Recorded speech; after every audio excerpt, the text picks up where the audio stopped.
پښتو ژبې سره د نامتو هندي فلمي هنرمندې پریټي زنتا مینه.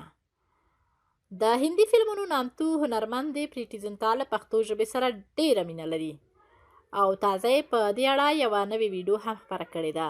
نوموړې د هندي فلمونو یو له مشهورو ستورو څخه ده. هغه د هند په تجارتي لیګ کې د ګنګس لیون پنجاب لوبډلې شریکه مالکه هم ده. په دغه لوبه کې مخکښ ورو توپ اچوونکی مجيب رحمان تیر ځل لوبېدلی و او ښایي دا ځل هم له نوموړې سره ولوبیږي.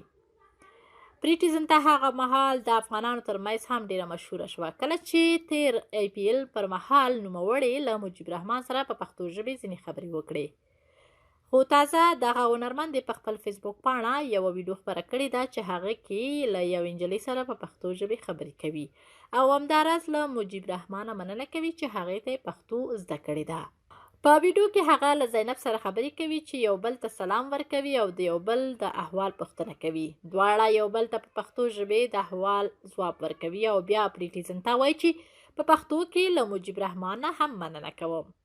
همداراز پریټي زنتا په خپله فیسبوک پاڼه د دغه خبرو معنا هم په انګلیسي ژبه لیکلې ده. هغې له دغه ویډیو سره لیکلي دي چې زما د پښتو ژبې د زده کولو مهارت وګورئ چې زه له خپلې نږدې ملګرې زینب سره په پښتو ژبه کوم. د پریټي زنتا دغه ویډیو هم ډیرو خلکو کتلې ده او همداراز ډیرو خلکو له نورو سره شریکه کړې ده.